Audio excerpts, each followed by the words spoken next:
Hello, welcome back to Luke's English Podcast. Here's a new episode for you. And this one is another conversation episode, a conversation with a guest. And it'll be the last one I'm doing for a little while. This year I've done quite a few conversation episodes. In fact, the last 3 or 4 episodes have all been conversations with guests.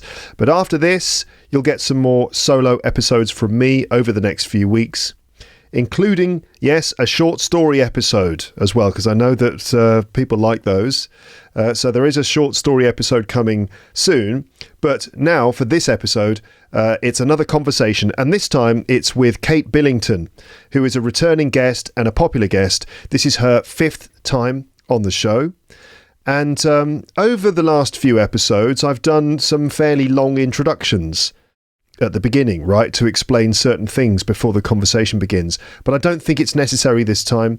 I think the title of the episode explains pretty much everything you need to know. Kate Billington moved to Taiwan. Yes, Kate just decided to move to the other side of the world, and then she did it. Why? How? What's she doing? How's it going? Well, that's what we're going to talk about. And as you might expect, there are a few conversational tangents along the way when we end up talking about other completely different things.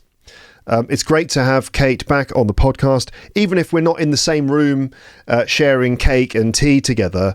It's always nice to talk to her. I hope that you enjoyed the episode. I'll come back at the end to chat to you a little bit more. But for now, let's get started. Let's find out what's going on with Kate. And here we go. It's very strange to talk to you from Taiwan. From Taiwan. You're still in Paris. In general, it's strange to talk to you, obviously, but you know that already. Yeah. But yeah, very funny. But here you are in Taiwan. I was actually going to say the first thing. I mean, the title of this episode, I think, is going to be Kate Billington moved to Taiwan. Right? Yeah. You know, just which some people already know because I've met some of your podcast listeners here. Oh, have you? Did I tell you that? Yeah. Well, no, you didn't tell me that. Actually, Taiwan is, I think, still at the moment, in fact, my number one, what shall I call it? Region? Country? It's listed. State. You can call it a state. Place. Yeah.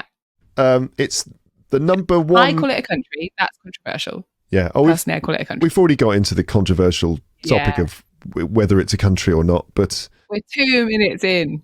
2 minutes in already. Should we talk about the latest election in Taiwan? Maybe we can talk about the election later. But the election was really so organised. Yeah. Anyway. So, in my list of locations for my audience of this podcast, Taiwan recently has actually been the number one place. So actually, you could say my highest number of listeners come from Taiwan. Yes.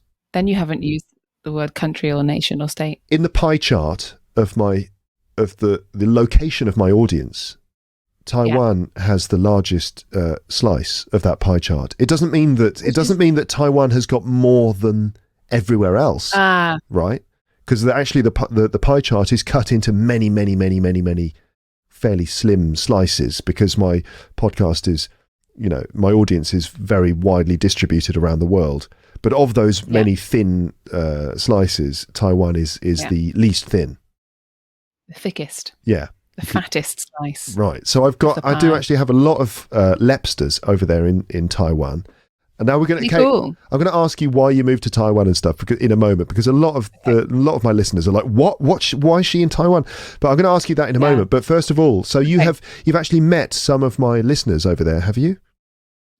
Yes. So, because I'm still teaching at the British Council, where you and I used to teach together, obviously in Paris, and now I teach for them in Taiwan. And I teach adults mostly, a few young learners as well. And I've had multiple students come up to me and say, "Oh, I heard you on Luke's English podcast." And a couple of very lovely students heard the episode where I talked about my cycling accident. And I've had at least 2 students say to me, "Oh, I was so worried to hear about your accident. Are you okay?" Oh, yes, I'm fine. Thank you. That's nice. It was really sweet. Yeah. But were they really nice? Were they not like totally surprised to see you there in Taipei? Yeah, I think so. I mean, Yeah, they knew that I used to live in Paris because, when they book lessons on the booking system, they get a little description of the teacher, and mine says I taught at the British Council in Paris for 5 years. So it adds up, So I assume they've seen that and they've thought, oh, she's obviously moved to Taiwan. And then they've come to a lesson and met me, which is lovely. Yeah. But yeah, it's always a bit funny because we've talked about this before, haven't we? Like I had a 9-year-old student who said, I already know you because my mum listens to Luke's English podcast. And I was like, whoa. Wow. Yeah. Okay. It's a bit weird, like a little taste of celebrity there. A tiny taste. I think it's a big enough taste for me. I don't feel the need to be more famous than this. This is sufficient. Yeah. I don't have a lot of, I don't get a lot of those feelings of celebrity most of the time. No, because as I said, do you ever get recognized just in random places? I mean, I know like you have the odd student as well in Paris who knows you and listens to the podcast, right? But that's different because they presumably know before they come to a lesson, right? But do you ever get recognized just in the street? Rarely. So in France, in that list of countries or places or whatever you want to call it, list of those locations, France is never in the top 10. It's usually in the sort of top 20 somewhere, maybe near the bottom, like 18 or something like that. So it's not actually one of my top places. And so when I'm just walking around in my everyday life, no one ever recognizes me. I never get anything. In fact, the only time I really ever get recognised is for stand-up, if anything. Oh. So I was at a gig last year and went to the bar. Yeah. I went to the bar afterwards, and a guy was next to me in the bar. And he's like, "Oh, I know you." And I was like, "How do you know me?" And he said, "I know you from the scene." I was like, "What do you mean, the scene?" He said, "The stand-up scene." And he said, "Wow." Yeah. And he said, "Oh, I think you're really funny." And I was like, "Oh, that's brilliant." Because I was thinking, "Oh, here's a podcast listener." But he knew me from the stage, from doing stand-up comedy. Yeah. Was he French? He was French, yeah. But then in other situations, I do get a real taste of fame. So, for example, in the school, every now and then, people tell me that they listen to my show. Sometimes people realise in the class that I'm the guy they've been listening to, which is always quite funny. That's weird. It's normally that must be weird for them. I suppose so. Yeah. Yeah. Yeah, it is. Yeah. What if also you're the podcast that they fall asleep to, or something like that? Or the podcast that they listen to, but they really just don't really like it, but they kind of force themselves to listen because they're trying to improve their English. It's like, I'm trying to learn English. I hate this guy, but I really need to learn British English. If I ever meet him, I'm going to give him a piece of my mind. Yeah, it's like, can you just stop talking about other things and just teach us vocabulary? Maybe. And then other moments. So, for example, if I organise a thing, if I tell people about it on the podcast, if I organise a thing, for example, if I do a show, or if I do one of those talks in English at the British Council, those events where I talk about something, and if I tell people on the podcast, then often I will be sort of surrounded by adoring fans afterwards who are all standing there trying to talk to me, and they all feel kind of starstruck. I know, it's weird, isn't it? For only a handful of people. I went back to Japan in 2016, and so we started this conversation before recording. You were telling me that you lived in Japan. Yeah, and I didn't even know that about you. You know what's funny about that? Is that I seem to mention that like every 5 minutes on this podcast. There's always I was like, oh yeah, when I lived in Japan. It's almost become a running joke where I sort of say, "Oh, did I ever tell you I lived in Japan?" So of all my listeners, I'm sure they know so well that I used to live in Japan. Okay. And don't tell me about it. You're here going, "Oh, did you live in Japan? I didn't know that." And everyone else is like, "What? How did she not know?" So anyway, they were friends. So we weren't friends then. Yeah, not then. No, I've had a very long and rich life. It's not possible for Kate to know every detail of it. You sort of said that like this might be your last day alive. You were like, I've had a long, rich life. Who knows? It might be. I've done enough. Well, Kate, they say that you should live every day as if it's your last day, you know? I think anybody who says that is wrong. Yeah, because it wouldn't be practical, would it, to live every day as if it was a bad idea. You'd have a lot of legal issues to work through, Yeah. a lot of banking admin to do. Oh, I hate banking admin, but I do it because I know it's probably not my last day on earth. Yeah, exactly. You generally just leave that. I've always been right. Yeah. Well, good. Let's hope that continues. So anyway, I went back to Japan a few years ago. I'll just finish this anecdote before we move on to. Sorry, so you lived in Japan? Yeah. Did I never? People are going to hate this, aren't they? I don't know. Went back there, right, on a holiday briefly with my wife, and decided that I'd do some stand-up while I was there. No, it was before she was born, right? Before my daughter was born, not before my wife was born. That would be really weird. But how would you travel with her? Metaphysically, somehow, I don't know. Just the concept of her. But anyway, that was a weird little moment. So sci-fi moment, science fiction, sort of time travel, sort of love. Have you read The Time Traveler's Wife? I have never read The Time Traveler's Wife. No, or seen the film. That book. I don't know if the film's any good. I haven't seen it, but the book's good. Is it really? Is it about a guy who goes to Japan before his wife is born, with just the concept of her? Because is there anything like that in the book? I don't remember, but it's a long time since I read it, so maybe give it a read. Okay. I'm sure people can tell us in the comments. Listeners, have you ever read The Time Traveler's Wife by Audrey Niffenegger? Audrey Niffenegger. And if you have... Niffenegger. Sorry? With an E. I think is it Niffen? Niffenegger. E-G. Niffenegger. So how you pronounce it? Niffenegger? I've no idea. Egger. Anyway. Something involving eggs. She loves eggs. She niffs them. And eggs them. She eggs all the time. She's like, would you like to come round to my place and I'll egg you? Because that's my name. That's what I do. Just feed people eggs. That's. Oh yeah, I do like eggs. Well then, that's good. You should try. You should track her down and ask if she will egg you. I imagine after this conversation, she will run a mile if she meets me. Yeah, this is very. It's typical, I suppose, for our conversations. But anyway, can I try and finish this story about? Sorry, try and finish. I'm just going to adjust the light that's over here while you finish the story. Listeners, I get the distinct impression, listeners, that Kate is not interested in hearing this story about how I was famous. I thought you were going to finish your call for people to talk about The Time Traveler's Wife, because halfway through the sentence you finished speaking. Did I? Well, yeah, anyway, there's that, The Time Traveler's Wife. So if you've read that, everyone, then let us know the basic plot synopsis, unless it's too complicated and you just can't be bothered. But otherwise, do let us know what the basic... Am I too well lit now? No, you're okay. You're very well lit. Right. I was wondering about my lighting as well. Look, when I turn this light on, it looks like there's been a big explosion about 100 yards in front of me. Pow! Is it? Yeah. Oh, yeah! See what I mean? That's really fun. And then it calms down. Yeah. I don't know what's better, Kate, the dark background or poof, lit up by a bright light. I think that my favourite bit is just the moment when you switch it on.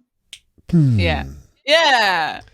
And then it's not interesting anymore. All right. Well, I'm going to stick with the not interesting anymore lit up version.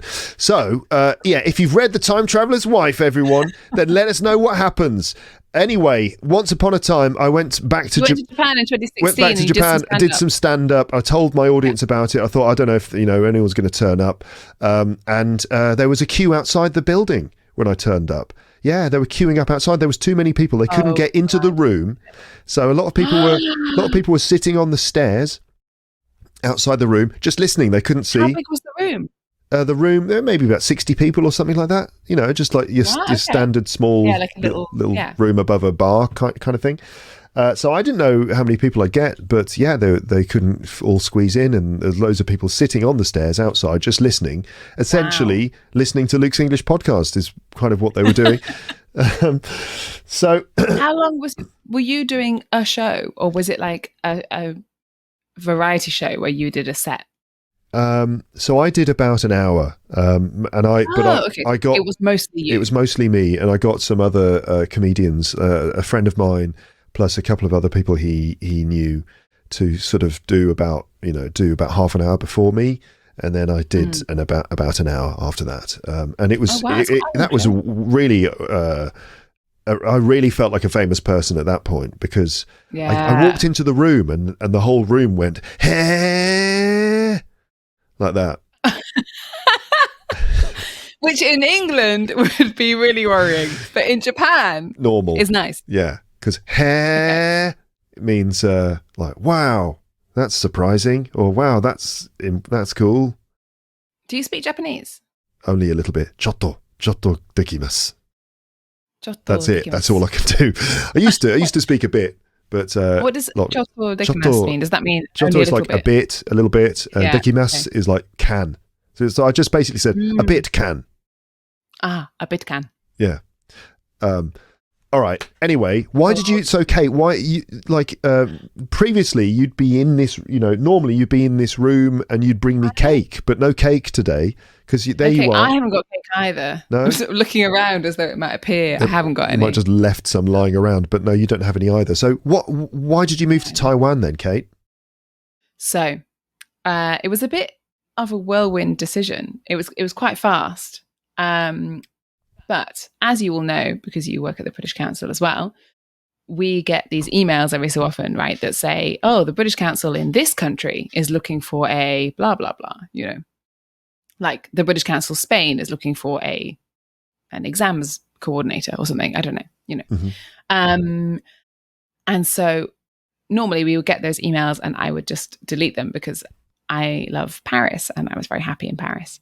But then I remember a few years ago, I found out that British Council Taiwan existed. I didn't even know that we had one here.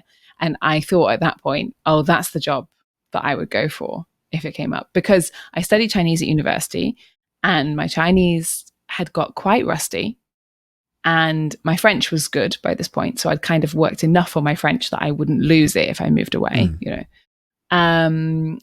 And so, I wanted to, but I didn't want to live in China again. I'd lived in China twice. So I thought, well, it'd be really cool to live somewhere else that's Chinese speaking, but quite different in some ways.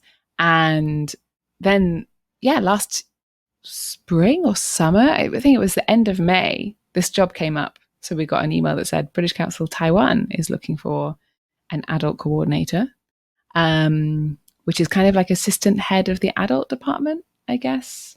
You coordinate adults.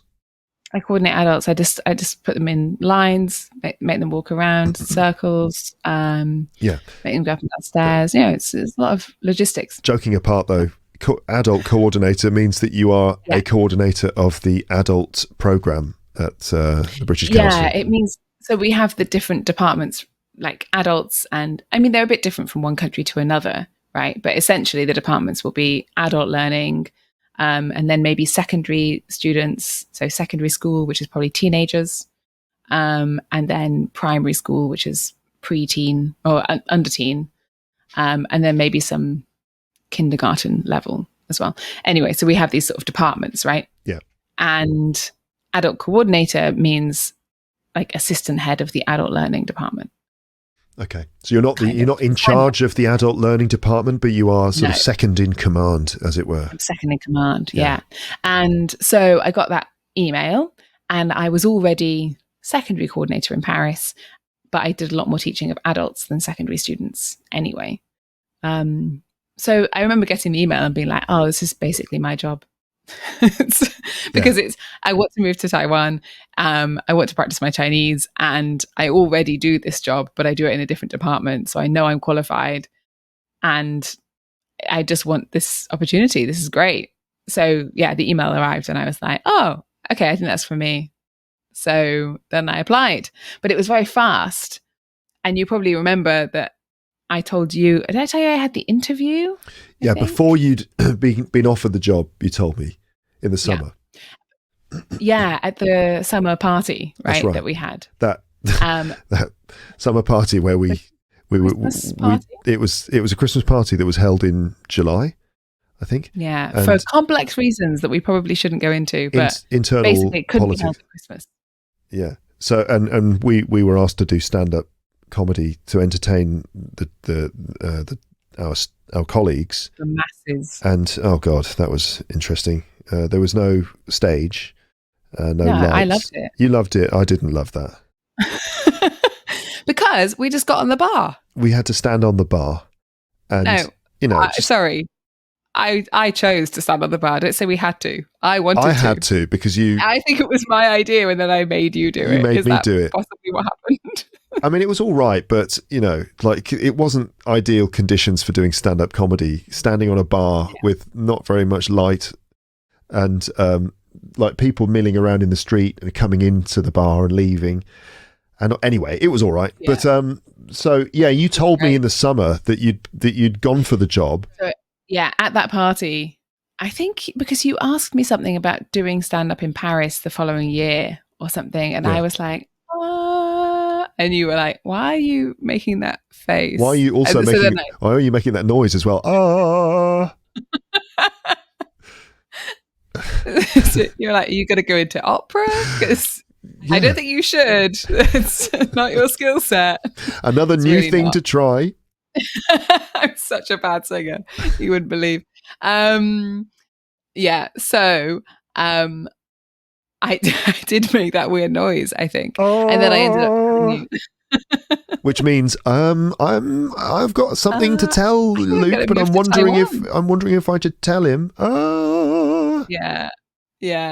Because obviously I hadn't even done the interview, so I didn't know if I was going to get the job, if the interview was going to go well. I didn't even really know if I wanted the job, because I feel like you don't know until you've maybe met some of the people you're going to be working with and learn a little bit more about the job, right? But yes, so then I did the interview, and obviously it went well because I got the job. Yeah. But then it all happened very quickly because I got the job offer at the end of June, by which point the school year in Paris had finished. So I don't teach holiday courses in Paris. So I had left for the summer, which meant that I then, once I accepted the job, just kind of had to send a WhatsApp to all my friends being like, "Hey, hope your summer's going well. I'm moving to Taiwan. Anyway, see you around." And it was all a bit like, I felt a bit like it was too, I would have liked to tell people in person, really. So it wasn't ideal timing. Yeah. But it was okay. But it's difficult to go around and meet every single person and tell them individually. So I'll just send a blanket email. That'll do the... Yeah. Well, it's difficult when you're not at work in person. If I'd been at work in person, I'd have just mentioned it to people I'm good friends with at work, and then it kind of filters out, doesn't it? Yeah. But yeah, I couldn't. I just had to send a mass WhatsApp. And then my phone, and then I started to get quite a lot of replies, obviously, because people were quite surprised. And then my phone panicked and just turned itself off. Did it? It's like, can't handle this many WhatsApps. It's a very old phone. Actually, I've got a new one since I moved here. But yeah, it couldn't handle it. And I was like, oh, right, okay. I suppose I won't reply to those for a day. Because to be fair, when you do make a change in your life or do something like that, move to another country or whatever it is, then you do end up having the same conversation over and over and over again when you have to explain the reasons why. I mean, of course, all your friends want to know and want to talk to you about it, but you do end up just sort of like saying the same thing again and again, and it does make you want to just record a voice message into your phone. And then every time anyone asks you can just say, hold on, let me just play you this message, and just stand there and play them the pre-recorded press, your press release for why you moved there. Yeah. Okay, so it's like a job opportunity and a chance to like rekindle your Chinese. Yes, and also I think it was I kind of felt like I had, this is a phrase I used to a friend who thought it was hilarious, I had too many balls in the air. Interesting phrase. Which means, it's like the idea of juggling, right? Yeah. So if you're doing a lot of things, if you're very busy, then we can say that you're juggling different tasks, right? Or you're juggling, for example, parenting and working, which I'm not a parent, but, And so each one of those is a ball, right? Yep. And you've got to keep it in the air or you're just a bad juggler. Right. So I felt like in Paris, I was doing too many things and I had too many kind of little unfinished things that I kind of had half-heartedly started. And I felt like I sort of needed a reset. Okay. You know? So rather than just like do fewer things, finish the things you haven't finished, no, just leave and move to the other side of the world. Yeah. Yeah, because it forces you to assess what you want to keep and what you don't want to keep. Mm-hmm. And it also, it makes you understand what you really value and what's important to you as well. And so I obviously had to clear a lot of my stuff. I rented my apartment to a friend, so that's great because I could leave things like books behind because I know that she will take care of them. But obviously I had to bring clothes and pack everything away and make sure there was space for her. And just doing that, physically sorting through everything, even that is kind of a reset, you know? Yeah. Because it makes you figure out what you need and what you don't need. And I wouldn't have done that if I wasn't moving to another country. Yeah. Yeah, absolutely. Yeah. Yeah. Plus, it's very invigorating, isn't it? Going and moving somewhere else, somewhere totally different. Now, you had lived in China previously for a year. Yes. Right. 2 years, but 2 separate years. Okay. Whereabouts? She's drinking tea. Sorry, I'm drinking tea. I'm drinking tea from this amazing mug. Yeah. We've already discussed. Kate showed me this mug before and we've already discussed it. So I'll just give you the summary of what we discussed, ladies and gents. Though audio listeners, Kate is showing me her mug, which is kind of round, right? It looks, and my comment was it's almost spherical. It's almost spherical, but with the top obviously chopped off so you can actually drink the tea from it. And my comment was it looks like a teapot, but without the spout and without a top on it. It does. And Kate's comment was that the advantage of this sort of spherical tea mug, let's call it, this spherical mug, the advantage of it is that it keeps the tea warmer for longer due to the laws of physics. We don't know which laws of physics exactly, but the fact that the sides are rounded and the top. I'm sure you have a listener who is a physicist. You probably have multiple listeners who are physicists. My audience are very intelligent. Yeah. Oh, yeah. Mm-hmm. But we're looking for a specific piece of knowledge here. Yeah. So what I would really like you to get in your comments is somebody who is a physicist, who knows a lot about physics, to explain exactly which law of physics means that a spherical mug keeps the tea warmer for longer than a traditional shaped mug, which has a more open top. I'm gonna have a go, Kate. I'm not a physicist. You're going to do it? Yeah, I'm going to try and explain it. I think it's something to do with surface area to volume, surface area to volume ratio. Okay. Do you think volume comes into it? I do. So one of the reasons why that mug in particular, and we're off on a different tangent now. We're going to come back to the thing we were talking about before in a moment. So one of the reasons why that particular mug keeps your tea warmer for longer is, first of all, that it holds more tea. It's a lot. The volume is high. So obviously the more tea there is, the longer it's going to stay warm, right? Yeah. And secondly, the surface area to volume ratio is actually, so there's more volume to less surface area. When I mean surface area, I mean the surface area which is directly exposed to the air, right? Yeah. Which is the top. Yeah. Okay. Now, so the top part is around the same size as you get on a normal mug.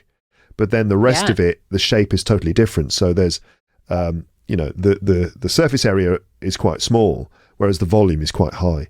And for that reason, it's keeping your tea warmer than a normal mug like the one I've got.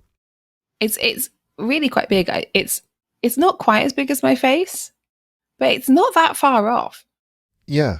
Yeah. I have a big face. Yes, it's close. I do. It's even got a kind of fringe across the top because the top is flat. If you really needed to disguise yourself, you could just hold that up in front of your face and like maybe I don't know what, like someone who wasn't really paying attention might be fooled by that and be like, oh, is that Kate Billington? Is that Kate Billington from Luke's English Podcast? Oh no, it's just a big round mug. Just a round with mug. a fringe. It's just the mug from the podcast. Yeah. By the way, the mug should have a podcast of its own. It could have a podcast of its own, couldn't it? It almost does, considering how much we're talking about it now, like the number of minutes. But one more thing about this mug. So the design on the front, it's a white mug, and it does have almost like a face because there are two black dots like eyes, and then a single line between the two. So what's the origin of this mug? Explain it. So it's not mine. So I'm living in a sublet, as I told you before we started recording. Sublet, which for anyone who doesn't know means sorry, were you going to explain? Sorry, I can explain that. Anyway. Everyone's like, "What? I don't know what sublet means. I'll stop listening to this podcast." So you got to explain what a sublet is. I'm an English teacher. I know when you have to explain things. All right. Go on then. So a sublet is when you rent an apartment from the people who live there, often because they've gone away for a short period of time. So they leave their belongings there and you can use those. But also, so an Airbnb is a type of sublet. But also, the people crucially, the people who live there don't own it. Right. So they let it from the owner. Or we could also say they rent it from the owner. In this sentence, let and rent would be the same meaning. And they then decide to let it to somebody else. So we call that a sublet. Sub as in under. Because if you think of it like a chain, you've got the owner at the top, and then underneath them is the letters or renters, and then I'm underneath them because I'm renting from the main renters. Okay. So it's a sublet. That's a sublet.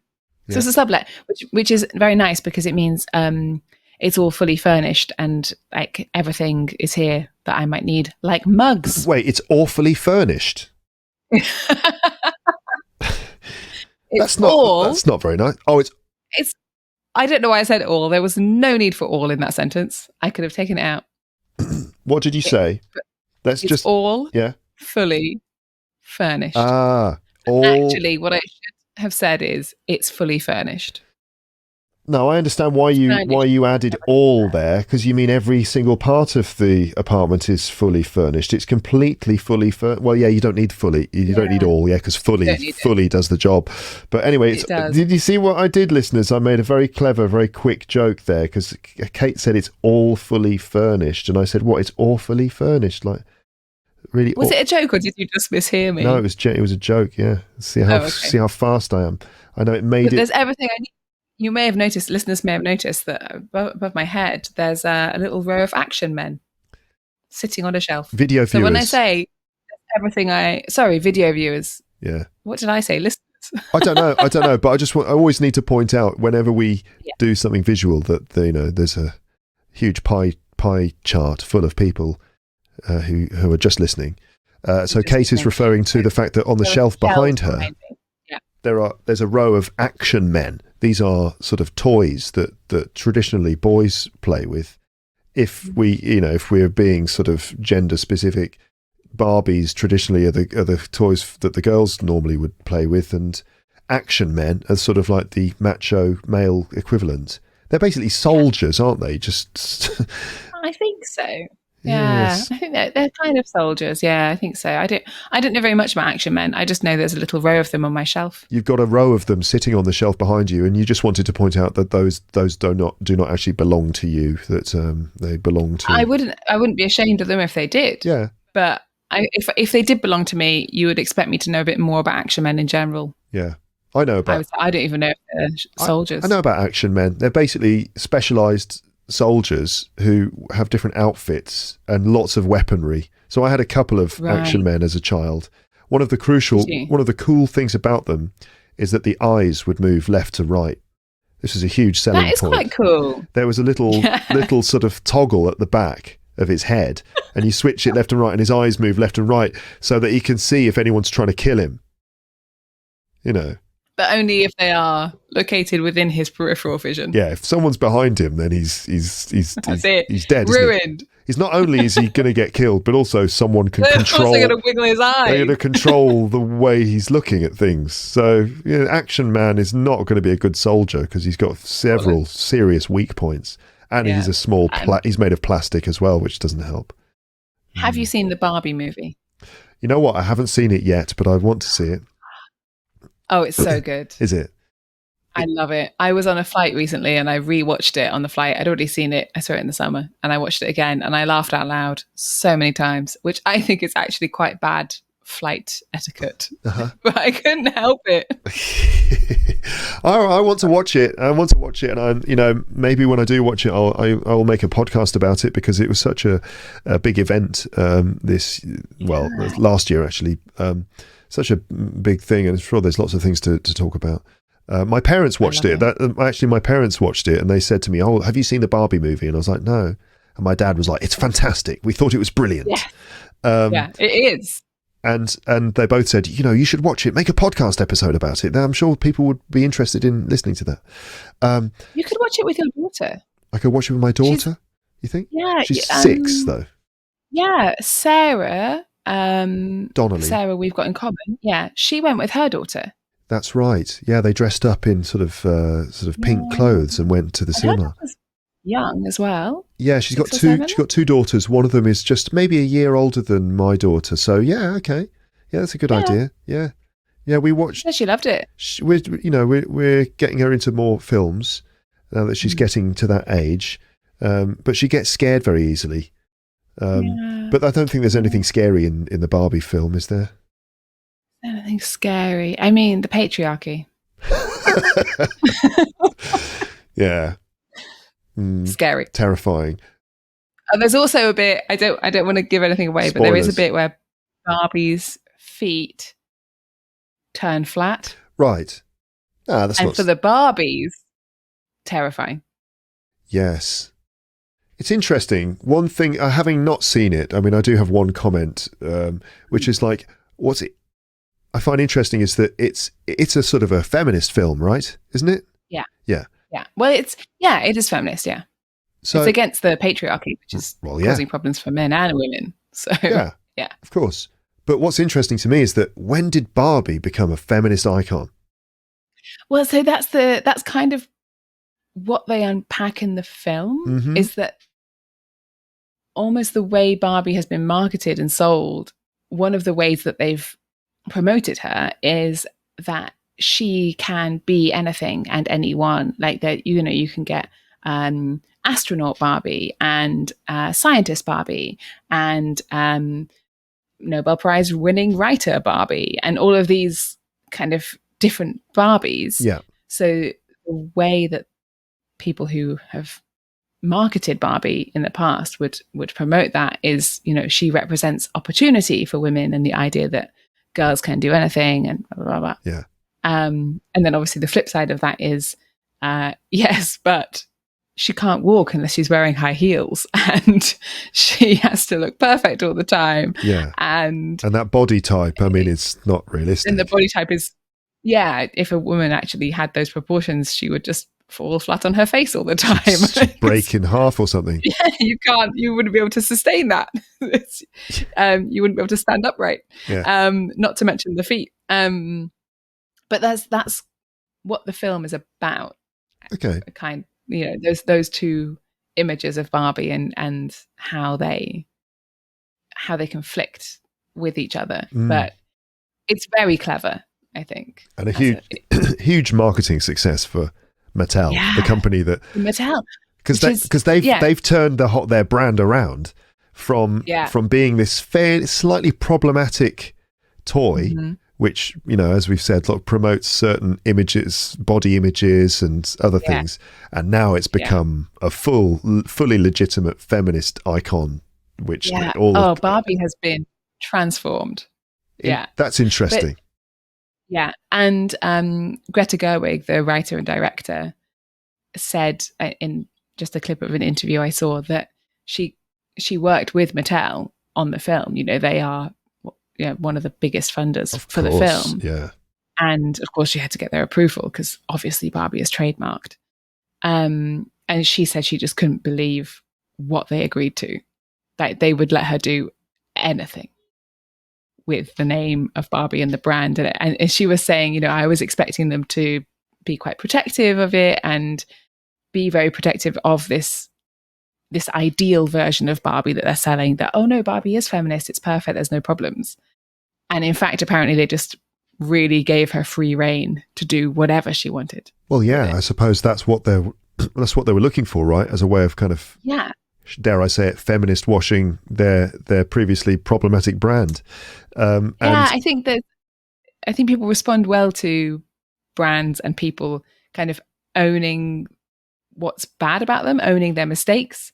So maybe Mattel had recognized they needed to acknowledge all of these problems with Barbie. Otherwise, there's no way anybody's going to buy it when they say, oh, Barbie's actually really feminist. They've probably had sort of, meetings with big data analysts who said, look, looking at current cultural trends and also our sales figures over the last 15 years, we can see a definite correlation between the way things are going and the way our brand is performing.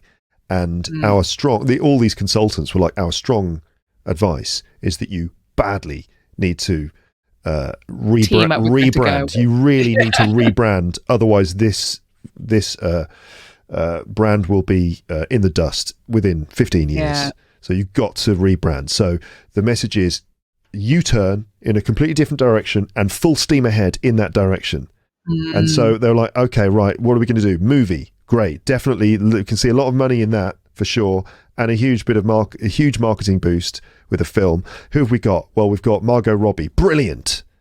And Ryan, what's his name? Reynolds. Not Ryan Reynolds. The other one. Ryan Gosling. Ryan Gosling. Like, great, fine. We don't care. But he's brilliant too. Right. And Greta Gerwig. Fantastic. Right. Just go full Greta Gerwig in that, you're going to go in that direction. Right. Go in that direction really quickly. Go for it.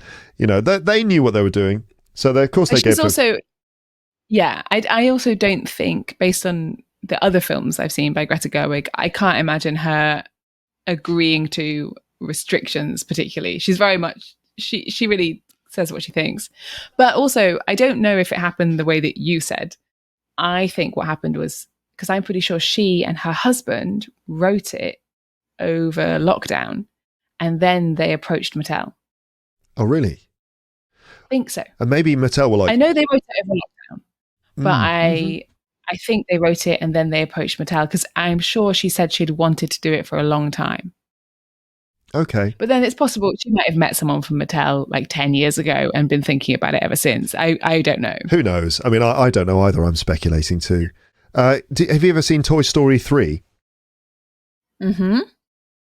Barbie and I can't remember Barbie's in that. Barbie's in that as well. I wonder if, because that was a big hit and it's brilliant. Isn't she in the other Toy Stories as well? No, there's another character who's a bit like Barbie.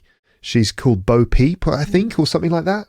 Oh no, Bo Peep. I remember Bo Peep, yeah. Yeah. But I remember everybody loved Toy Story 3 and I liked it, but I prefer Toy Story 2. Yeah, this work of genius. Barbie was in Toy Story 2. But maybe I got that wrong. It's possible. Maybe she does turn up briefly and they gave her then a bigger role. Sorry? I think she's sort of a tour guide. She drives them around. And then there's a bit at the end where she's in her pink sports car and she's like waving goodbye and being like, bye-bye, bye-bye now. Okay, bye-bye. No, that's 3. And is that 3? I'm pretty sure that's 3. Okay. I believe you. Yeah. All right. So you moved to Taiwan then?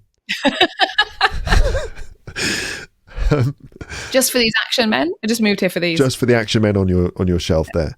Maybe 4 action men on my shelf. Yeah. Right. Okay. Subletting the apartment. And so, how's it going over there then? It's great. I love it. So I hadn't, as you said, I'd lived in China twice, each time for a year, once for my undergrad and once for my master's, which means my Chinese should be much better than it actually is. But it's 10 years since I finished my master's. So I've just forgotten a lot, because I've not really used Chinese very much. I think in the last episode, we talked about how I'd started taking Chinese classes in Paris and they weren't very good. I remember, yeah. I really hope that teacher never listens to this. But she's not a very good language teacher. I'm sorry. She's just not. Very nice person. Yes.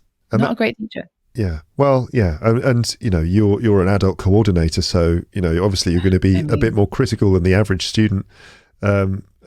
Okay, but so have you had any particular experiences over there which have tested your Chinese? Has it been challenged?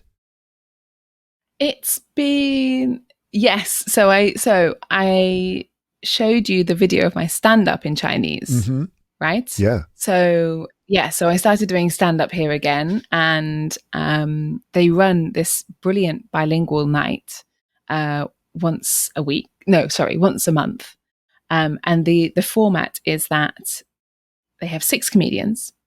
3 of them are English speaking, and 3 of them are Chinese speaking. So normally Taiwanese. Although there are some comics from China as well. And in the first half of the show, everybody performs like 3 or 4 minutes in their native language. It's probably their native language. Of course, you could do it if you had a different native language as well. But anyway. Yeah.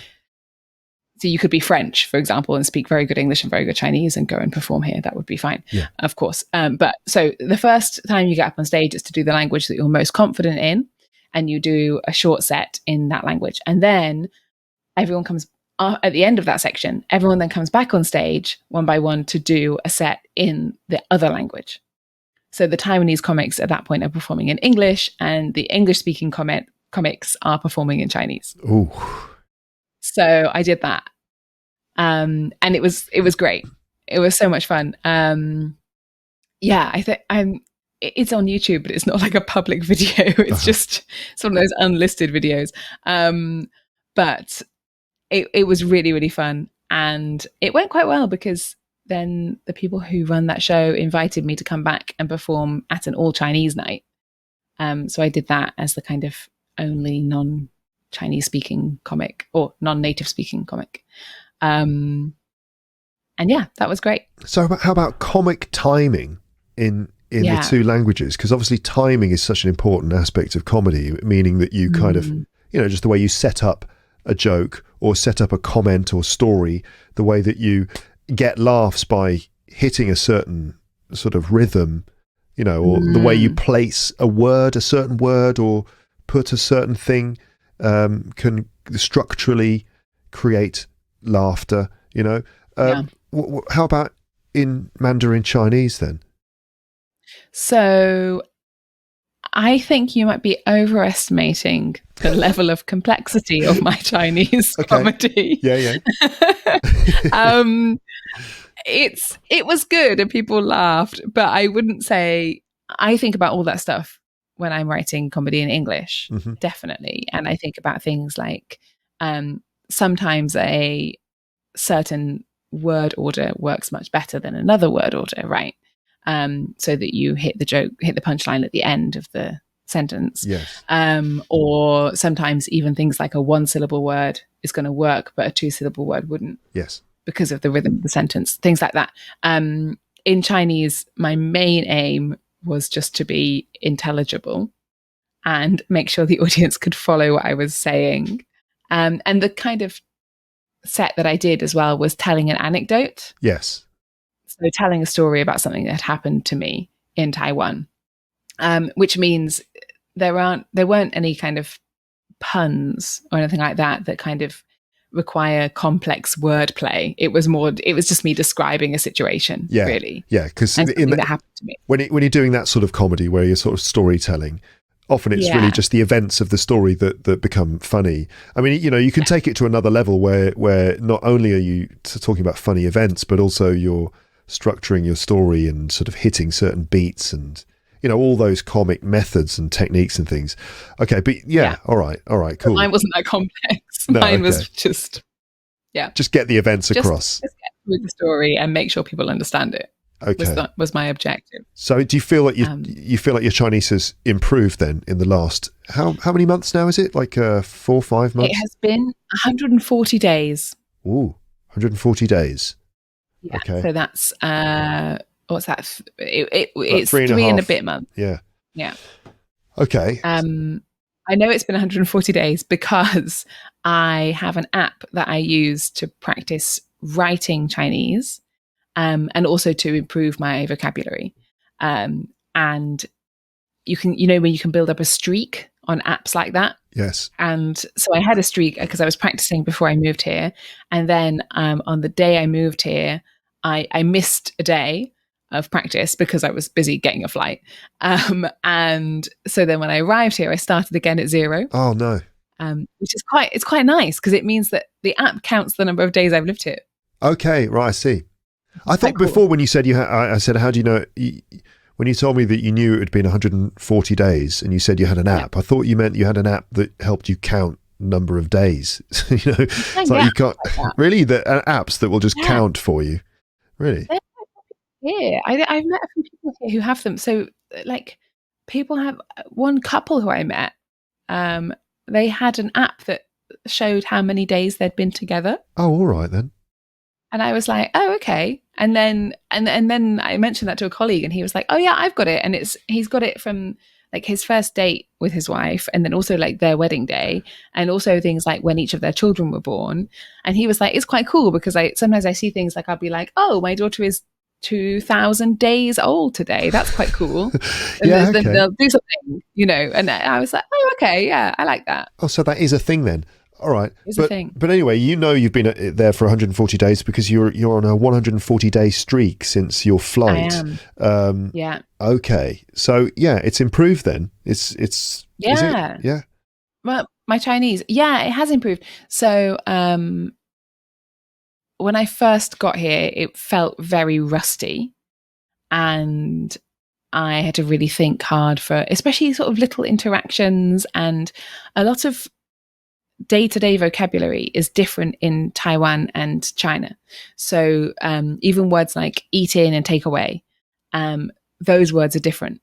And words for like receipt and they always ask you here if you've got like a loyalty card when you go into like a loyalty account or whatever. Yeah. That vocabulary, I just didn't know that vocabulary. But I had randomly remembered words for things like philosophy and you know, so I'm not gonna use that, but it's just vocabulary that was sort of coming back to me gradually. Yeah. And yeah, it meant that I didn't actually have a lot of the stuff that a beginner learner would probably have because a beginner learner would have learned the kind of essential stuff, right? For ordering things in restaurants and interactions and things like that. And I was really rusty on that. I'm still really rusty on a lot of food terms. So I'm still doing quite a lot of pointing and, you know, having to frantically look up characters. Yes, of course. Yeah, because you've got to deal with... Also, so the app that I use, you asked if I want to plug in a thing. I want to plug the app. It's called Skritter and it's really, really good. How do you, and the how do you people spell who make that? it are very nice. How do you spell it? SKRITTER. Skritter. Skritter. So and they're so good. It's not Duolingo. It's Skritter. It's not, but I also do use Duolingo. Yes. But Duolingo is a bit repetitive at higher levels. So I kind of sometimes I switch languages and do something different. So I'm not doing Chinese because I'm now at quite a high level on Chinese Duolingo. So it's just very repetitive. Yeah, okay. But Skritter, on the other hand. Skritter, so good. You know the people who make it? No, I don't know them personally. Just whenever I've had a problem with the app and I email them, they're very helpful. For example, okay, so I have to make a confession. I said I had a 140-day streak, but the other day I lost it because... Wait, you lost it? You mean you lost the streak or you didn't lose your mind? Or just like got really angry. Because that's what, to listeners, to lose it. If you say, I lost it, she lost it, that can mean that she got really angry. She lost her temper. Like, 139-day streak. But no, you didn't lose your mind. You lost... I didn't lose my mind or my temper. You didn't lose your temper. Yeah, you just lost the streak. Okay. I lost the streak because normally I would use the app when I'm on public transport, on the bus or the metro. And it was a really beautiful day. So I decided to cycle to and from work. And then I got home and I had to call a friend because of the time difference means I often make calls in the evening. And it just got to the end of the day and I hadn't done it. And I was like, oh, that's a real shame, but never mind. But one thing that's good about Duolingo is that you can freeze your streak. That's Duolingo. Yeah, Duolingo. Yeah, you can freeze it. Yeah, if you've built up a few days, they kind of reward you with a streak freeze. Okay. And I was like, oh, you can't do that on Skritter. That's annoying. And then a few days later, I got an email from them about some updates for the new year. And it said in the email, if you have any feedback, let us know. And I was like, oh, I'll just suggest that they add streak freezes because it would be nice. So I did that. And they replied and they said, oh, thanks for the suggestion. We are thinking of doing this. And by the way, we've restored your streak for you. Yes! I was like, oh, wow. Because I did not expect that. I didn't know that they could do that. I was just saying to them, oh, in future, it would be really nice, actually, to be able to do this. And yeah, they replied by restoring my streak. So this is one of the reasons I know that they're really nice. So there we go. This is my way to pay them back. Yeah, good. Hopefully I'm getting publicity. Folks, try it out. Skritter. There's no money being changed hands here in terms of promotional opportunities for Skritter, but there's a huge plug for them. Kate, they're really good. Yeah, can you learn English on it? Do you know? No, they do. It's really about learning to write characters, like Chinese characters. Yeah. Oh, so it's for learning. It's for learning Chinese. It's for learning Chinese. Chinese and Japanese. Chinese and Japanese. Okay. Yeah. So for all my learners of English out there, if you'd like to learn Chinese, all my Chinese and Japanese listeners who are learning English, there you go. If you want to learn Chinese or Japanese, then you can download Skritter. No, there'll be some people who There'll be some. Yeah. Okay. Because it's quite popular for people who speak Japanese or Chinese, or actually also Korean, to learn the other languages within those three. Yeah. So you might have some speakers of those languages who are learning one of the other ones. I'm sure there must be loads of people learning Chinese, for sure. Yeah. Yeah. Okay. All right. Another question for you. I've got a stupid question for you. Do the people of Taiwan like cake? Yes, they do. Good. But the cake here is quite different from cake in England, I would say. Yeah. You don't really get, like in England, we have kind of shaped cakes that are quite fashionable. Shaped cakes? Yeah, like if you were buying a birthday cake for somebody who loves football, you might get a cake that's kind of shaped like a football or half a football. Yeah. Okay. Things like that, or cakes that look like designer handbags or things like that. Right. I haven't seen much of that here. But in the UK, that's quite popular to order that for someone's birthday or something would be quite popular, right? Yeah. But they definitely do like cake. And there are loads of cafes and coffee shops. But I had this conversation with a friend recently. Weirdly, a lot of them don't open until like midday or 2:00. And I'm like, but you sell coffee. Yeah. Why aren't you open in the morning? You got to have coffee in the morning.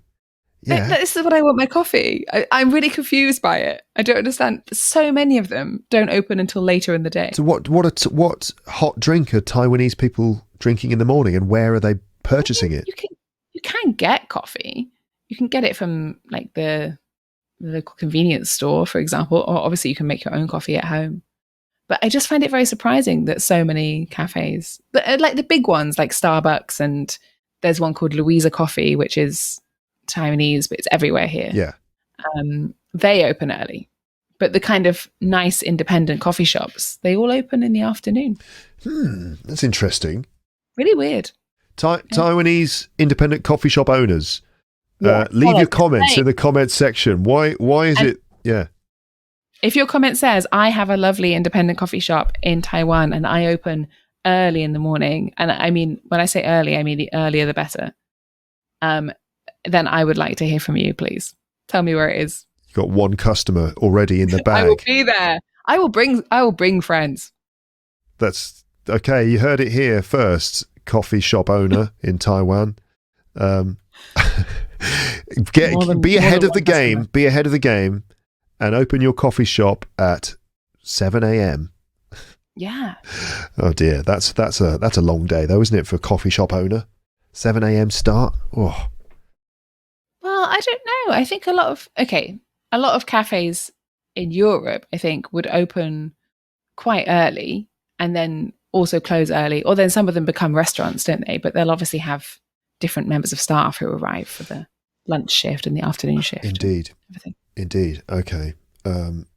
Fine. Right. So, well, great. Good. And so what about, I mean, coming from France, I mean, I feel like, is Taiwan like very different? I mean, what's your experience of just sort of like the cultural stuff and people's behavior and traveling on public transport and just life in the city? Is it like a totally different experience to living in Paris then? Or what? Yes. Yes. Yes. The public transport here is amazing. It's so good. Like everything always runs on time. Yeah. It's all super clean. The metro stations are huge and it's so spacious. And they do things like the other day I was leaving a station and there was a sign up that said the escalator at exit 3 is going to be closed for a day for maintenance. So please use one of the other exits if you need an escalator, or you can use the lift, or you could use the stairs, but from exit 3, but there won't be an escalator on this day. And I was like, in Paris, sometimes you go to the metro and find out it's closed. The whole metro is closed. Yeah. And you're like, oh, right, well, how do I get to work? Whereas in Taiwan, they've put this notice up in advance for one exit having one escalator that's not going to be usable for a day. And even on the sign, there was a little speaker attached to the sign that was broadcasting the message for anybody who can't read or is blind, I guess. Yes. Just amazing. Wow. It was so crazy. Helpful and so convenient. And I was like, wow, so helpful. So helpful, so convenient. The signposting is amazing. And again, I love France, but French signage is often very confusing and signage, not sufficient. We're talking about things that you'd see in the street, or in this case in public transport, signs which tell you information. Yes. Yeah, like which exit to take. And in a lot of countries, I think this is not good enough. Like often you'll get off, if you're a tourist in a country, right? Often you'll get off the train at any given subway station or metro station, and then you see there are 4 exits and you look around thinking, well, which exit do I want? And often the signage is not clear enough. You don't know. Yes. And if you get the wrong one, you might actually be quite a long way from your destination. Mm-hmm. And also what can happen is that people get off the train if it's very busy. They get onto the platform and no one knows where they're going. And as a result, you get all this traffic build up, and then there's a big crowd, and the people flow. The flow of human traffic is very poor. Like I do notice that quite a lot in the French metro, which has it has the Paris metro. I mean, it has its advantages and its disadvantages. But one of the things is that the flow of human traffic could be improved. I think I talked about Châtelet station on this podcast last year. I kind of wrote a kind of poem about Châtelet, and it's that's a perfect example of. I mean, it's a nightmare, isn't it? Châtelet is just a complete nightmare. And Châtelet has been completely renovated quite recently. Yes. It was redone, like 5 years ago? But if you're trying to find your way to line 7 on Châtelet, and it's just like this sort of tortuous adventure that you have to go on where, Arthur Conan Doyle could have written a short story about it, about the adventure of the mystery of Châtelet Station, where you try to find, there's a number 7 off in the distance, and you go and find it, and it points you in another way, and you go in that direction, and then you realize that you've been sent down a blind alley, and that you're just going to get lost in this extraordinarily complex citadel of chaos. Citadel of Chaos. That's what they should rename it. It's no longer Châtelet. It's just the Citadel of Chaos. And most of that is down to bad signposting. It is, yeah. So what is the thing about Châtelet Station where there's a sign with an arrow? Right, that's it. There's a sign with something like line 7 and an arrow. It appears to point towards a corridor. So you go all the way down that corridor, you end up on a platform, and it's not until maybe the train arrives and you'll get on it that you realise this is line like this is not line 7. This is not line 7. This is line whatever it is, line 13 or something. And I've done that and then retraced my steps and looked at the sign and realised, no, this sign means keep going up this main corridor, but the sign has been put on the left side of the entrance to another corridor. So it definitely looks like it's pointing you down this extra place when actually it just means walk past the entrance to the corridor, not go into it. So all sorts of things like that. But Taiwan... Once I missed a train from Paris to Milan. Oh, God. Because of bad signposting. Well, there you go. It was 100% because of bad signposting. I was at that station 20 minutes before the train left. Right. I was standing in front of the train 20 minutes before it left, and I missed the train because of bad signposting. I was so angry. What? So what was it was written Milan on the train, and you got on, and then the conductor came and said, "Tickets, please," and you said, "Sure." And then the conductor said, "This train's going to, it's going to Barcelona, don't you?" I didn't actually get on the train, so I got to the station. Sorry, I just hit the microphone. It's all right. Okay, we'll survive. I hope so. I was about to say something incredibly stupid. Then I nearly said, "That's okay. We'll have it on your microphone." Huh? You're in Paris and I'm in Taiwan. Your microphone. I have a loud voice, but your microphone is not going to pick up. Oh, I see. That because you bumped your microphone, that would have obscured what you said. But don't worry, you were thinking it'll be picked up by Luke's microphone. These microphones are really far away from each other, Kate. Yeah, the earth apart. Yeah. So getting the wrong train. It was Gare de Lyon. I didn't get the wrong train. I just missed my train.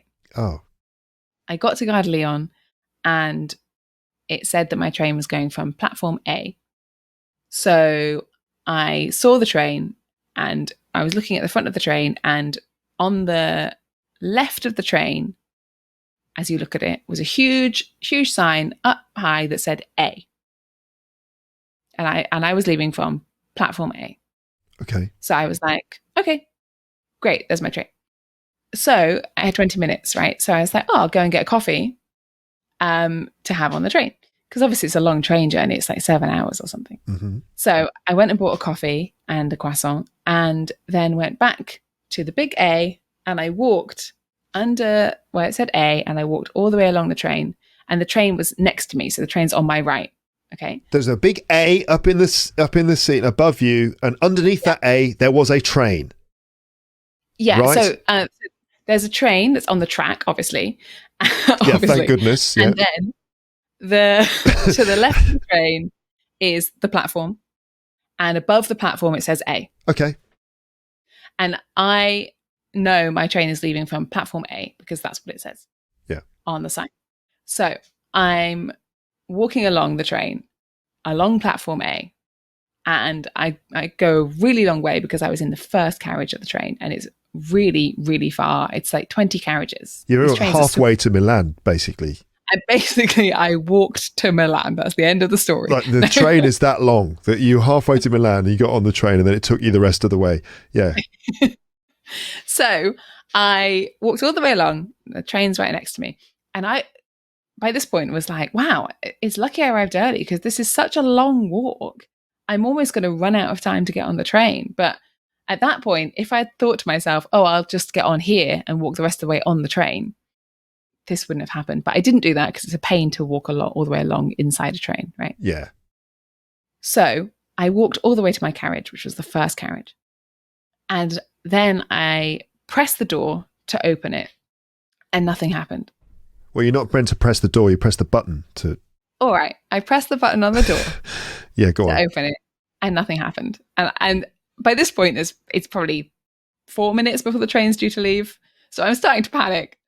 And I was like, okay, this is worrying. So I went to the window and I knocked on the window and I said to the woman, a woman looked out at me and I said, I mimed to her through the window, I can't open the door. Yeah.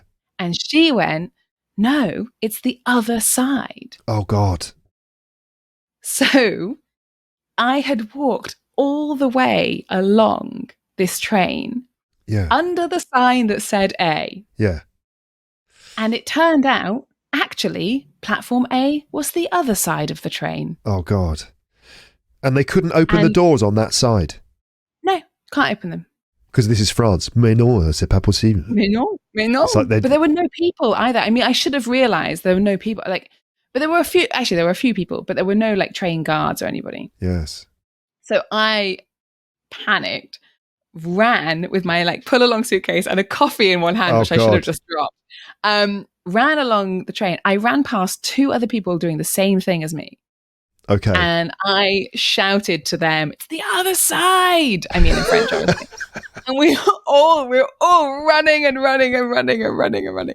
Get to the front of the train, like back in the station, turn around the train and go to the other side where there are ticket barriers, but I just hadn't noticed them before. Yes. And try to scan tickets, and it's too late. What, you couldn't get in because you'd gone past the... Because in France, they close the barriers 2 minutes before the train leaves the station.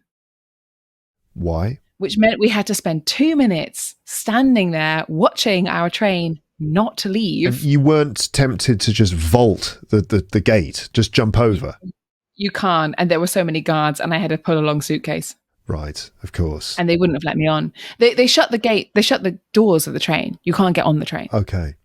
It's not just the ticket barriers. Oh my goodness. And then I had an actual tantrum on the platform. Did you lose it? I lost it. I lost it so much.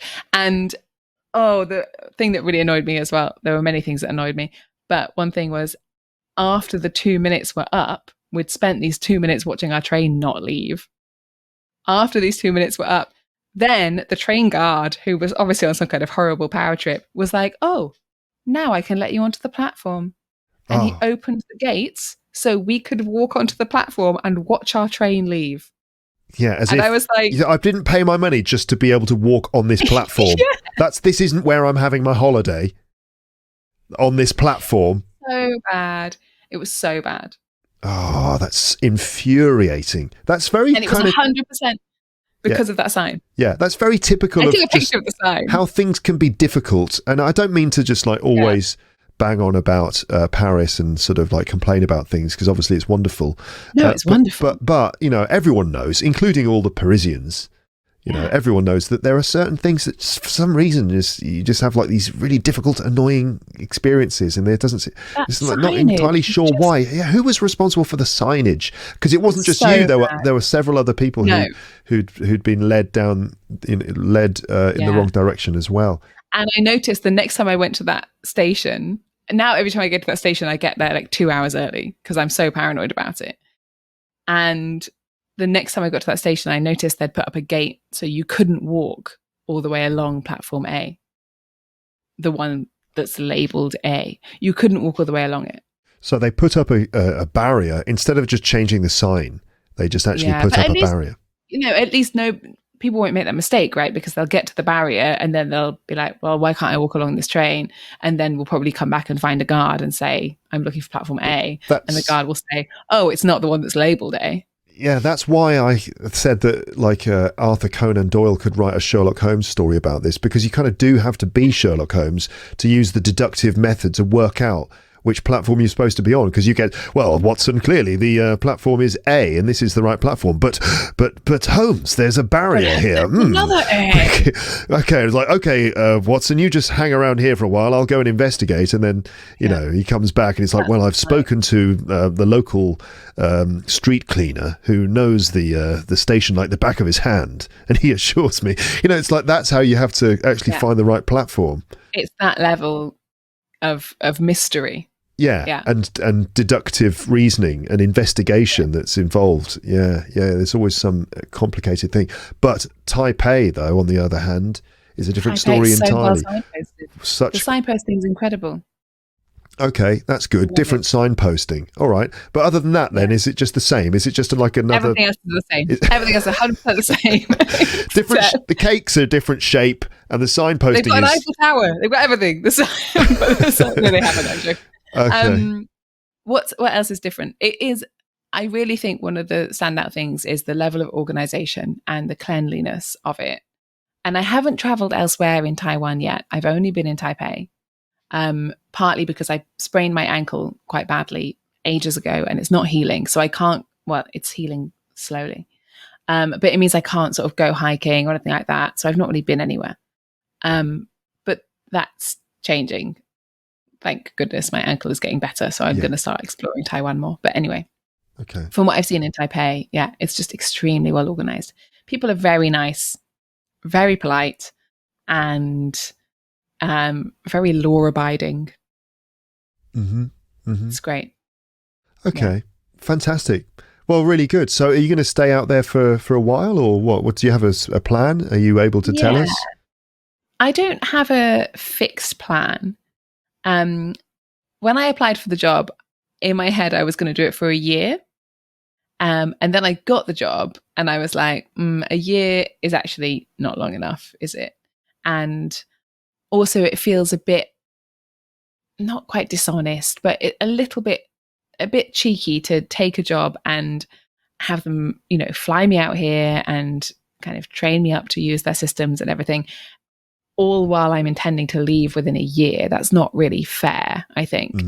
So once I got the job, I was like, a year seems like I'm kind of taking advantage, actually, and it's not really cool.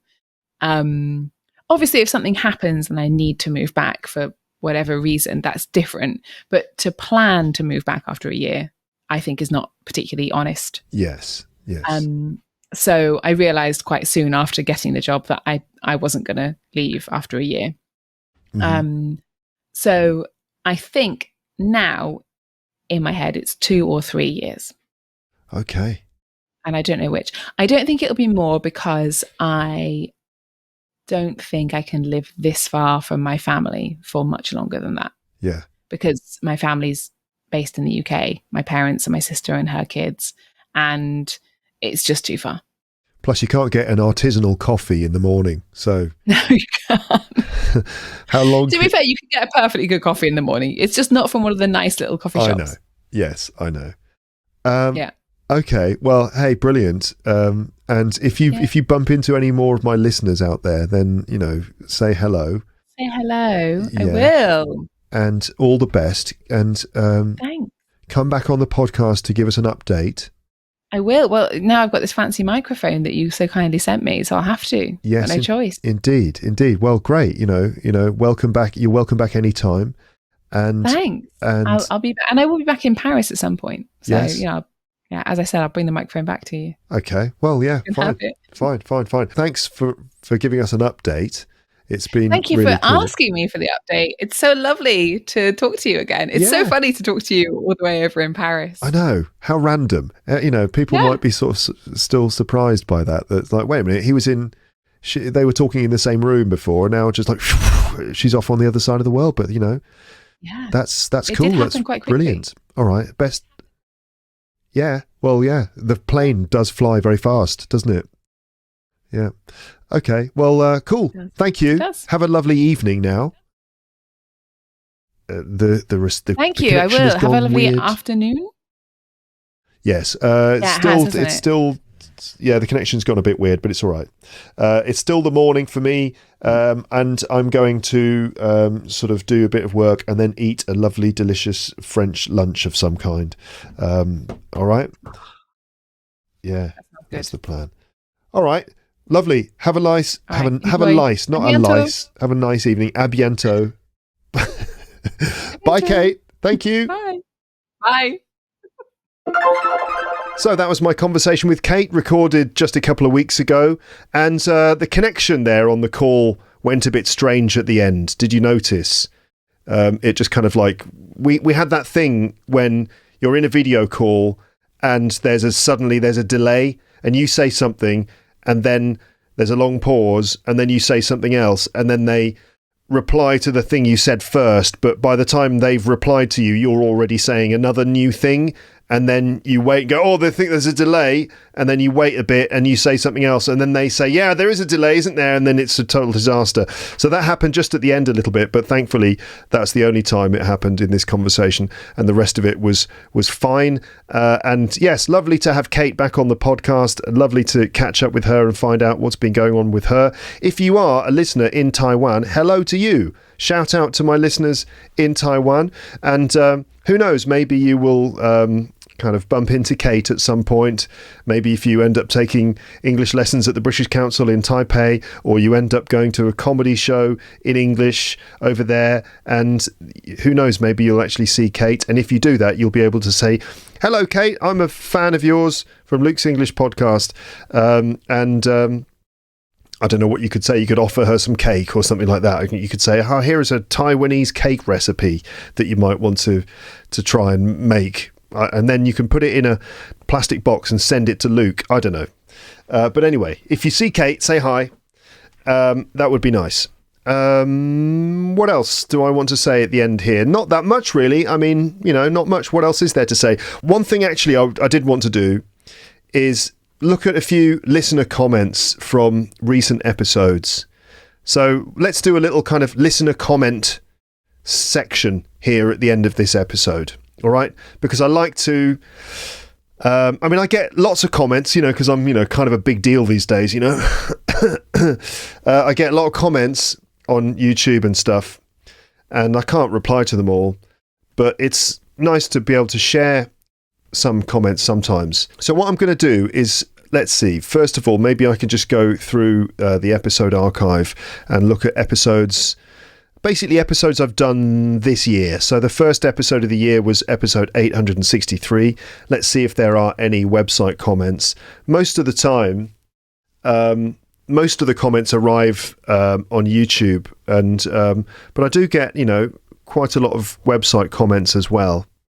So here's just I should just pick something out randomly. Angui, 17 days ago. I'm not a skeleton with headphones. That's good to know. And if you don't know what that refers to, listeners, then it probably means you haven't listened to many of my episodes, or maybe you haven't listened until the end, because often I say, hopefully everyone out there, hopefully you're still conscious listening to this and you're not just a skeleton with headphones on, right? So I do ask my listeners, you, to comment, if you got to the end of the episode, to comment to say that you're not a skeleton. That's what that means. I'm not a skeleton with headphones, said Angui.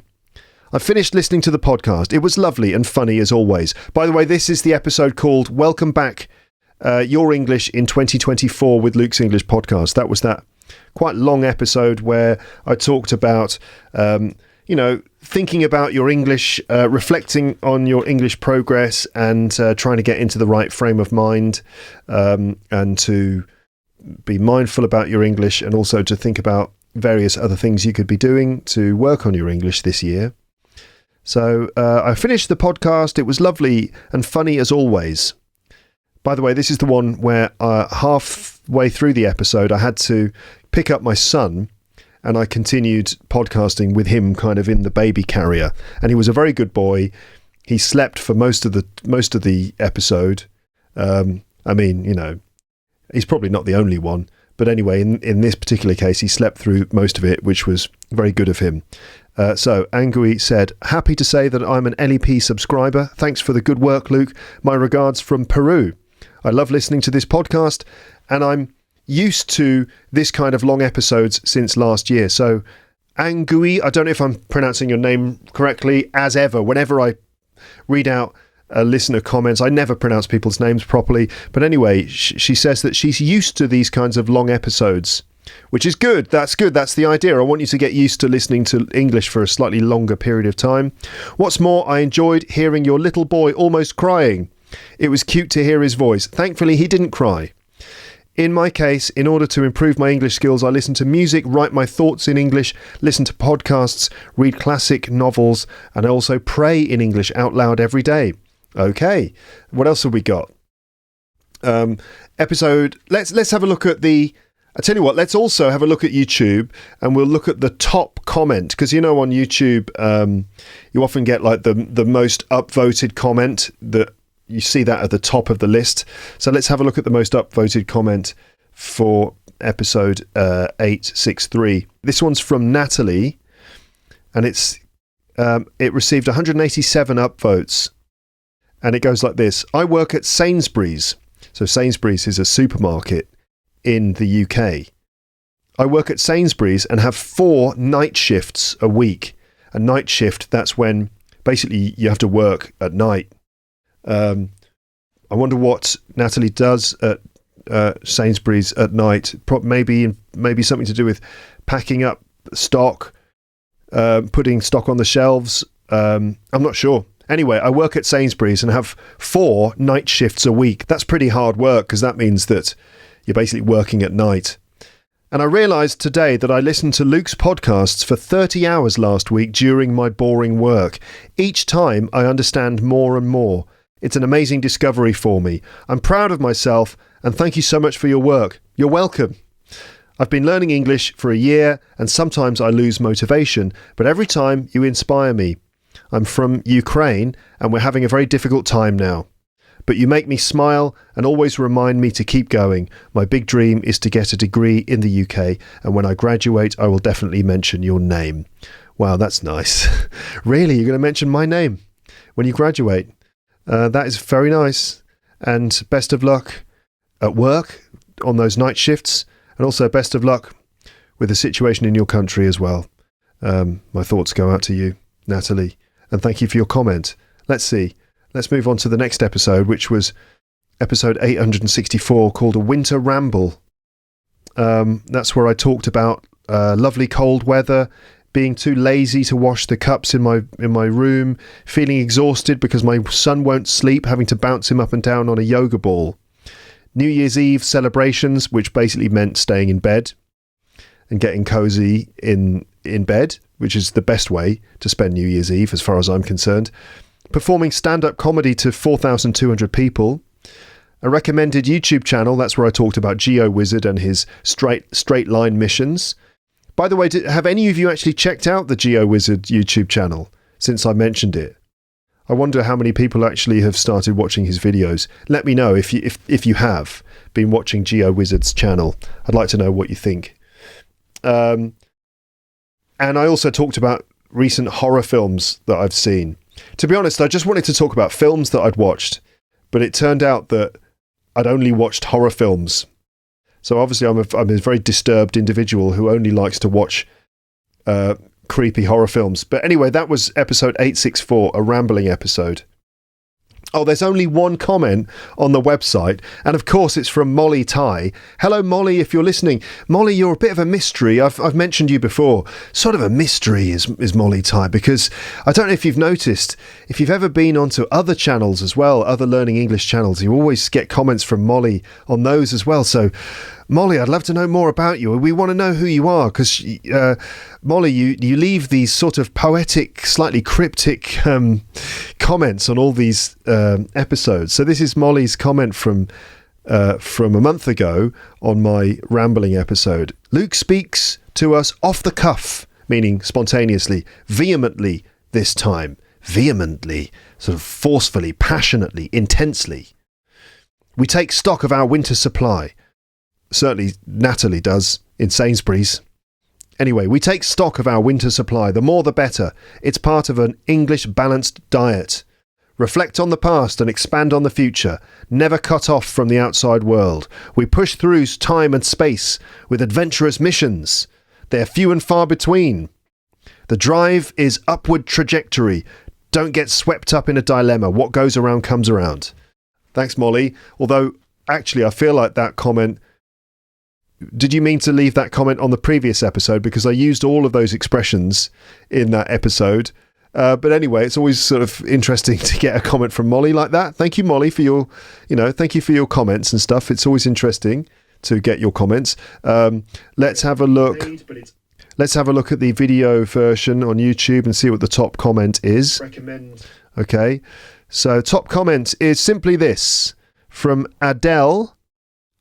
Listening to Luke is more enjoyable than watching Netflix. Wow, that's great. Thank you so much for that comment.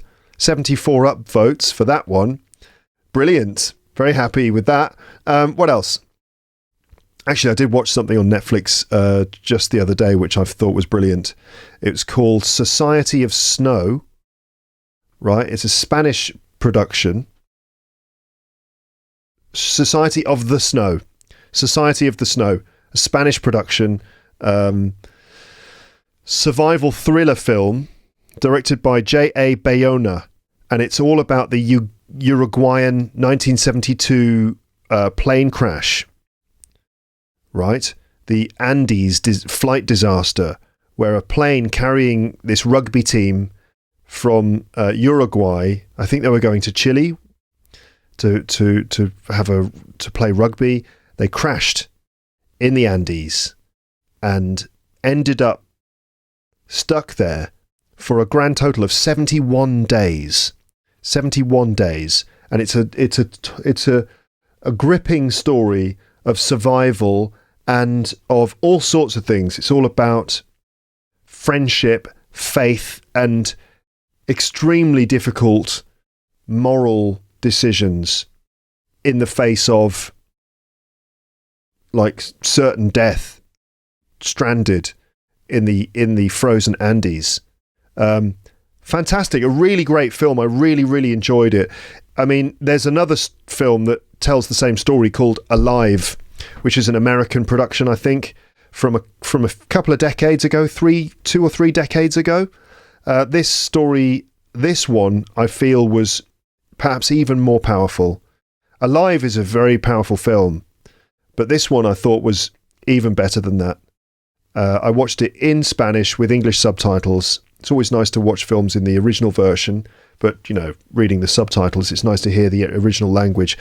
Great, really recommend it. It's probably called something else in your language. La Sociedad de la Nieve.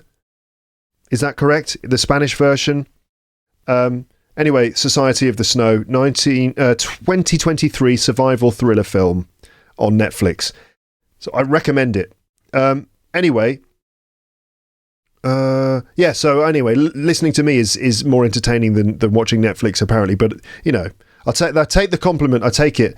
The next episode was 865, Catching Up with Amber and Paul, number 13. On the website, we're going to have the comment from James Kuo, who is kind of responsible, really, for bringing Amber, Paul and me back together to do another episode. Not that we needed much prompting, but just a little poke in the right direction was what we needed, and that's what James Kuo did. James Kuo wrote, "Thank you for bringing Amber and Paul back, Luke. I can still remember that November night when I was watching Paul's live podcast and was just randomly asking Paul when he was going to be back on Luke's English podcast, and then he read my comment and decided to call you live on his podcast to ask you the same question, and then you both were on the phone making plans to make it happen, and now it's finally happened.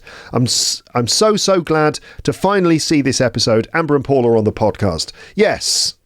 Thanks, James.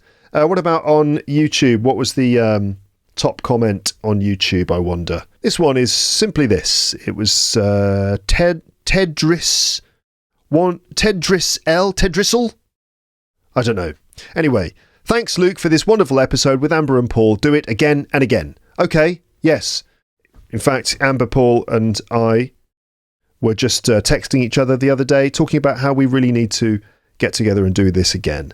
And so that should happen, before too long. Paul is away again at the moment, but when he's back, when the three of us are back in the same country, we will be getting together and to record something in some format. And we still have to do another cultural visit somewhere, like we did a couple of years ago when we went to the Louvre and recorded a podcast there.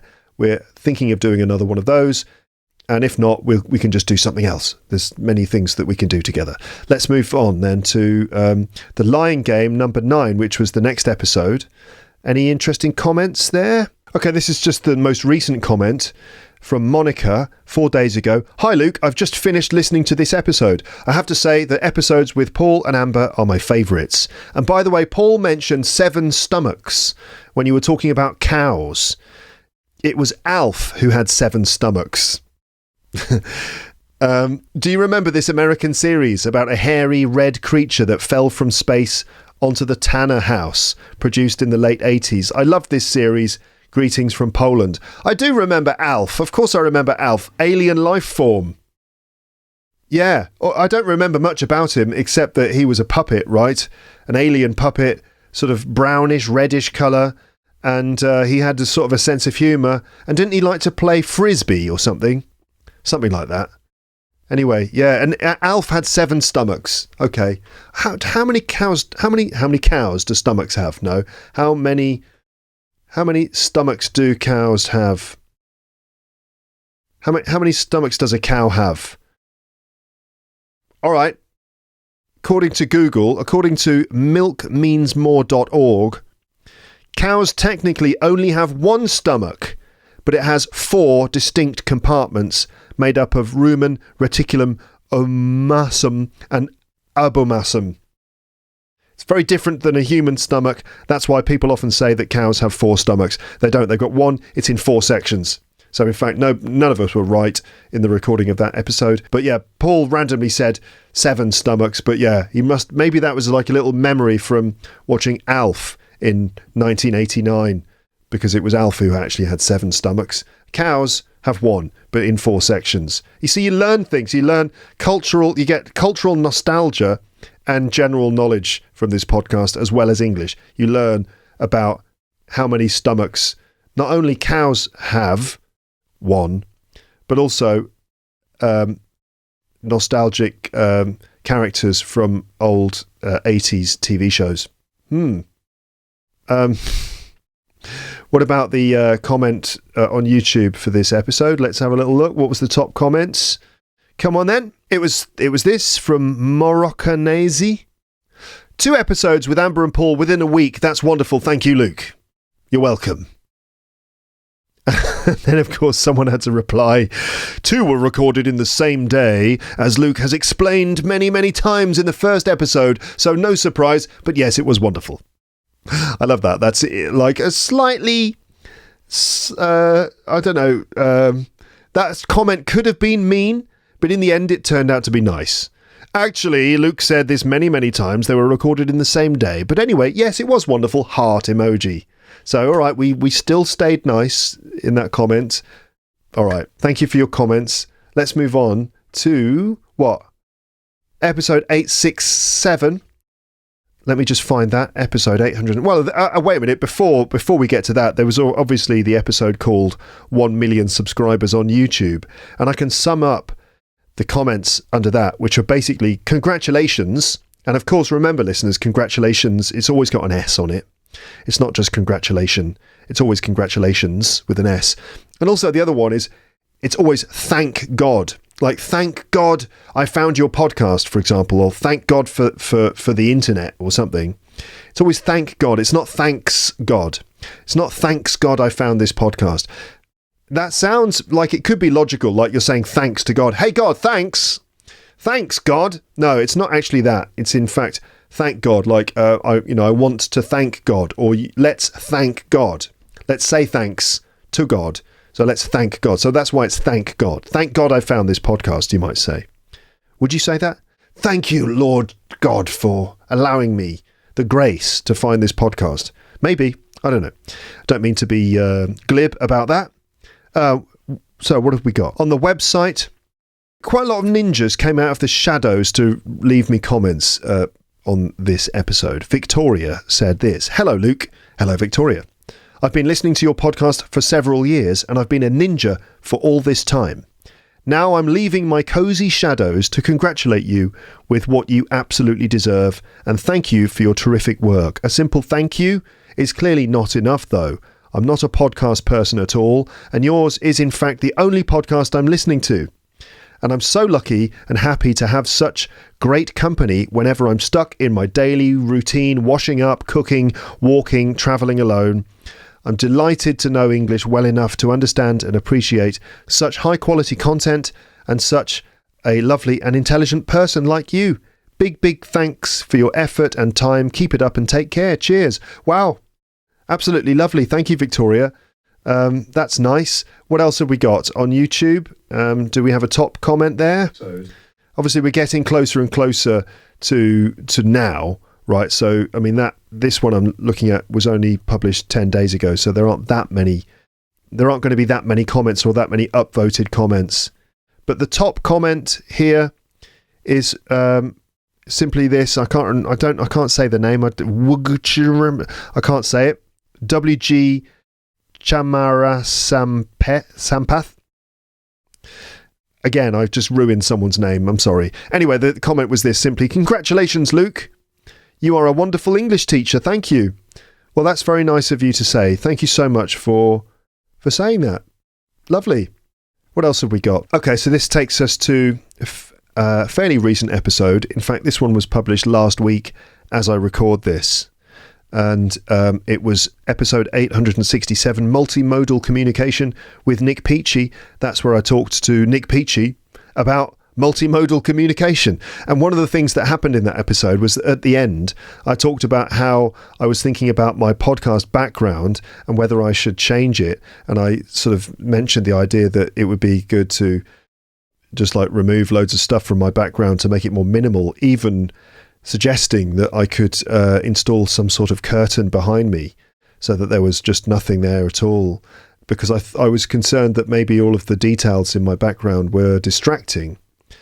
And I said that, and I also talked about the values of this podcast. What are the values that I represent with this podcast?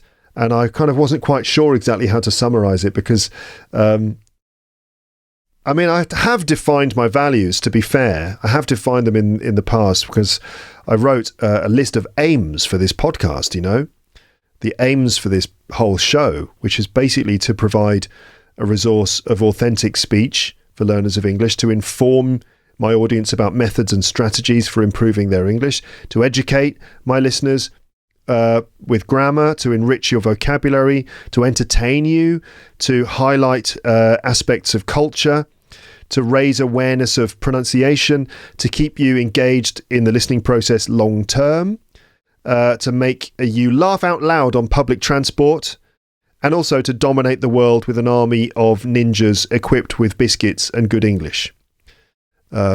Shout out to Chris Benitez there, by the way, for suggesting that last one.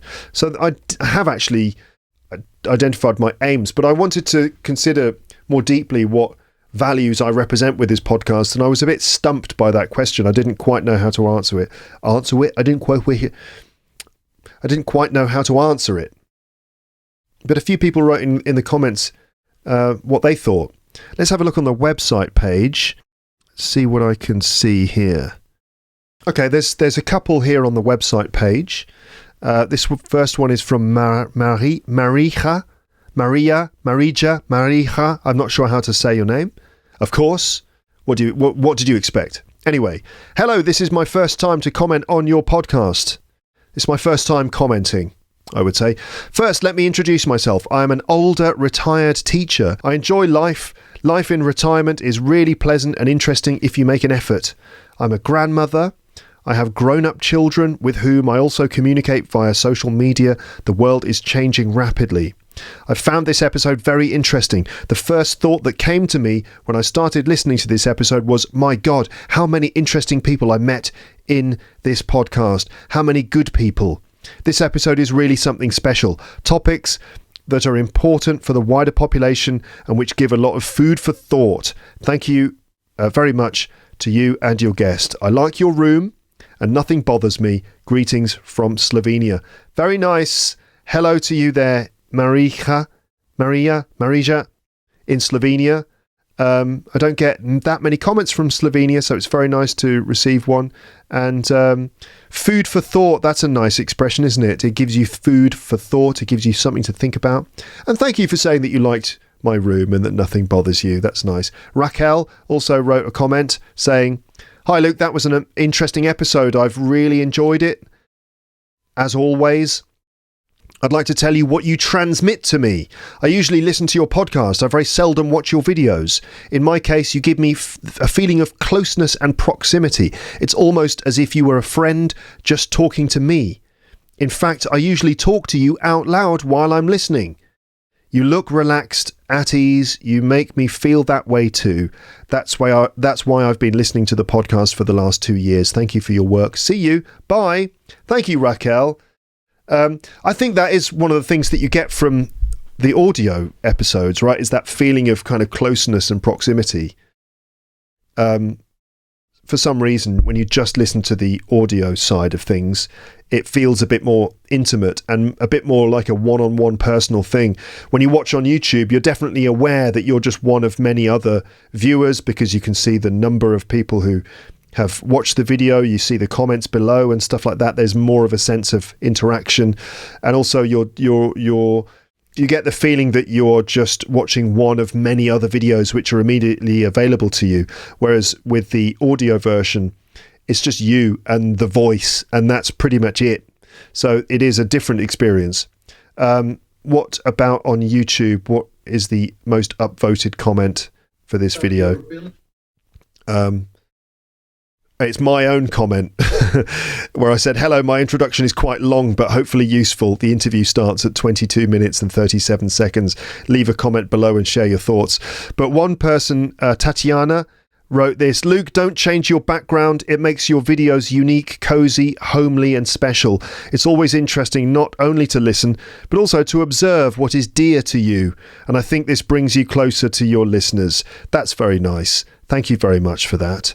And other similar comments like this. Luke, you are a sincere, open, positive-minded person. You have a sense of distance about yourself and a great sense of humour. Your podcast is a reflection of your personality.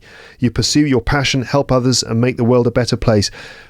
Very flattering comments. Thank you so much, everybody. Let's move on. And well, I was going to say let's have a look at comments from the next episode, which is episode 868. Which is called How the USA is Changing, with Lindsay McMahon from All Ears English. And I would read you comments from that, but you know what? I haven't even published that episode yet, because I'm recording this on Monday, the 12th of February at 2:50 in the afternoon. And I'm not due to publish the episode with Lindsay until 4 o'clock today. So we'll just have to wait and see what kind of comments we get from that. But hopefully they'll be similarly positive. Hopefully we'll get, a good reaction to that episode as well.